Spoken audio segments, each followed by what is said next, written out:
Tonight, the Knoxville Ice Bears are taking on the Pensacola Ice Flyers for Military Appreciation Night. We want to check in one last time with Emily Crabtree, who has all the details about all the fun things planned for tonight. Emily? Yeah, Brittany, and I'm actually here with Joel, who's one of the voices for the Ice Bears. Now, Joel, talk with us a little bit about what that means to be a play-by-play announcer. So I'm on the radio broadcast on our flagship radio station, 93.7 WVLZ. I've had the pleasure of being with the organization for over a decade. So the voice that you hear on the broadcast is me, and the voice that you hear in the arena is our public address announcer. So that's a question I get asked a lot. So do we hear you in the arena? No, not unless you're listening on the app to the radio broadcast while you're in the building. So I'm not the public address announcer. I am the radio play-by-play guy, and so that's the discrepancy that we have to sort out quite a bit, but it's a fun conversation to have. Awesome, and I'm sure it's probably a fun job to get to watch everybody on the ice. Now, with Military Appreciation Night, how does that feel for you to be play-by-play for that?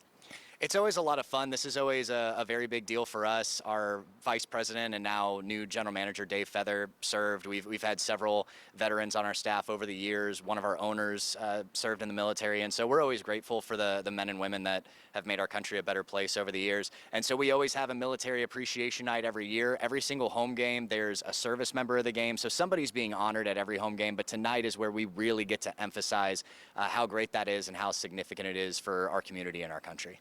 Awesome. Now, when you talked to Dave earlier, he had mentioned that there is a Sled Bears game. Is that, real quick, any harder than an actual hockey game to announce for? So I won't be calling the Sled Bears game with our intermission report going on at that time, but yes, I would think it's much harder just considering I don't have the full jargon and the lexicon of the sled hockey repertoire down quite yet. I've called a lot of hockey games, haven't called a sled hockey game yet, but I know the Sled Bears have been around here for a long time, have met several of them. They really love what they do.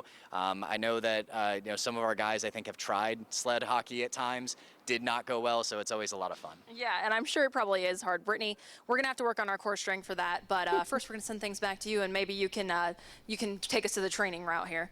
Okay, all right. Thanks so much, Emily.